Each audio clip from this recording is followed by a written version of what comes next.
You pay, I pay. So Hal was here just before. He goes, Ronnie, I'm so excited about this. So when he saw this today, I said, Hal, if you will put a print of this at the Peabody in your store, this will be the biggest selling thing that you have. I said, think about it. He said, you don't have to tell me nothing. When can I get my prints? So I can't wait till y'all see this. But this is so unique. I thought the girl was crazy, but it works. Watch.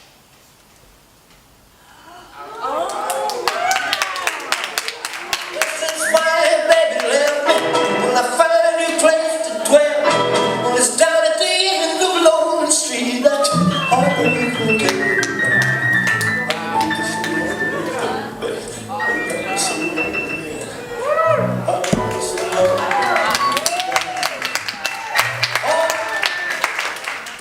So, you know, I thought she was crazy, but, you know, in the 50s, those glasses would have worked on Elvis. You know, they're kind of cool, really. And then he agreed with me. He goes, when can I get those prints? So I'm excited about that. And then, my friend Jerry Lee Lewis and I have 2 songs on my new album on Curb Records. In 1984, Jerry Lee Lewis was 52 years young. He came into the studio, and I had written a song called Never Too Old to Rock and Roll, which we had a hit on, right? And he said, now, Killer, before we do your song, we're going to do this song.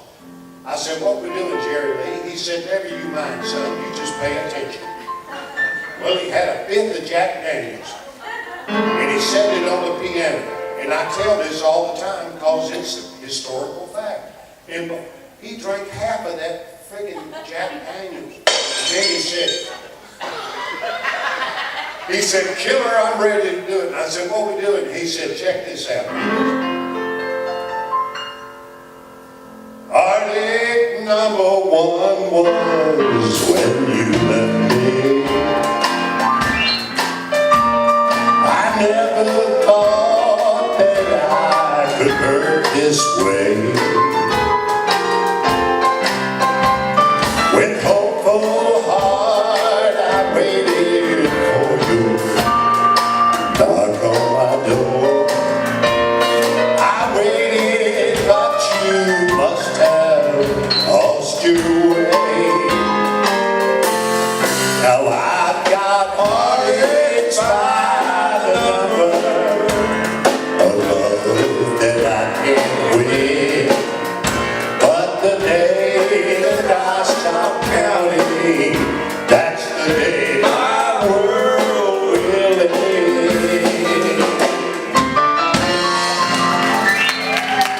And I wouldn't take anything from that. It was his voice was so beautiful. He was only 52 years young at the time. So I got to thinking, I'm going to do a painting for Jerry Lee. Y'all don't know this, but when he was a little boy, you're going to see depicted in this painting. His mother and daddy took him to a church one day. He sat down at the piano and he just started playing it naturally. So they mortgaged their farm to get him a piano. And the rest, they say, is history. You shake my legs and you rattle my brain. You make my legs as a man insane. You broke my wing, I'm gonna quit. You're the Nicky Ricketts and quitting balls of fire. I never did all I thought it was funny. You came along with your rules, say I changed my mind. And what's cool about it is Jerry Lee, he watches us sometimes on the streaming live. Hey, check us out this week. And I had this idea. So, not long ago, and so I called my friend Bill Medley, who is also on my new album. And you remember Bill Medley? You will never close your... And I called him today because I was at the Cupboard, one of my favorite places to eat in the whole wide world.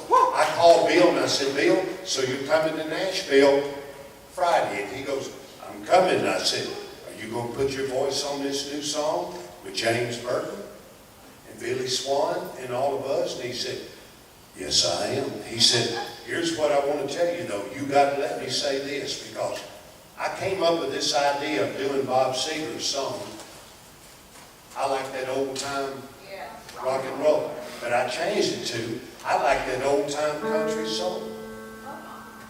Actually, I didn't come up with that. Bill Medley did. He said, well, you got to let me sing this at the very last or I'm not going to do it. And I said, what you want to say? And he goes, Mama, where the hell did it go? I like that old time country song. And I said, Bill, you got it. So we're doing that Friday, day after tomorrow. So again, hey y'all, think about this. Have I been blessed or what? I have. So thank y'all for coming tonight. Thank you. Well, everybody up here, they are so talented. I want you to take a good look at the boy with the hat on backwards. And I told him, I said, Gary, you have got the prettiest head of hair, but you wear that damn hat all the time. But anyway, that's my grandson. That's Gary.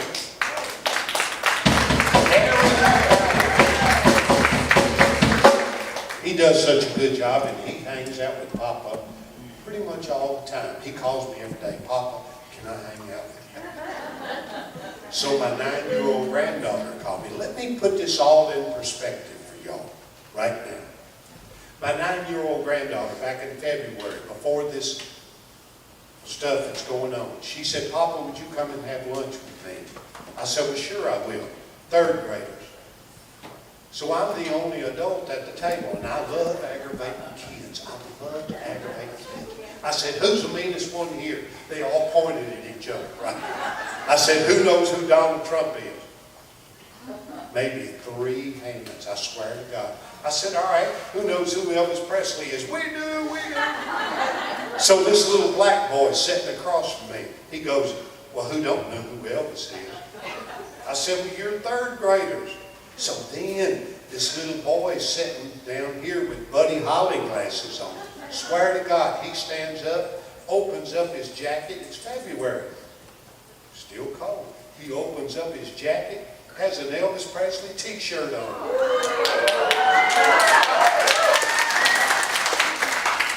So I was on Elvis radio about 2 weeks ago, and I told that story with my friend T.G. Shepherd, because to me that puts it all in perspective. They don't know who the damn president is, but they know who Elvis is. So anyway, everybody up here is so equally talented. Take, for example, my piano player. His daddy was a Baptist preacher for 67 years. Steve and I started the 1st grade together back in 1956. 1956. Different schools, of course. But we learned how to cuss in 1956. We couldn't cuss at home, but by George, when we got to school, we learned how to cuss, right? Curse or whatever you want to say. Yeah. So that Christmas, Steve wanted this is a true story, he wanted a Red Ryder BB gun. So over in the corner by the Christmas tree, just like a Christmas story, there was a big old tall skinny box. This is a true story. So Steve ripped that box open. He goes, well, I be damned if it ain't a damn Red Ryder BB gun. His daddy took his belt off and wore his plug out. And then his daddy said, Mama, you come over and whoop him right now. So he got 2 whoopings. But anyway, Steve, do you still cuss to this day? I try not to. I gotta watch my language. But anyway, this young fella and I, we've been together since 1986, 87? 87. Here he is to play one of my favorite all-time songs. I'm telling you, don't get no better than Floyd Kramer. And by the way, Floyd Kramer played on so many Elvis Presley songs, but here's Steve to play Last Day.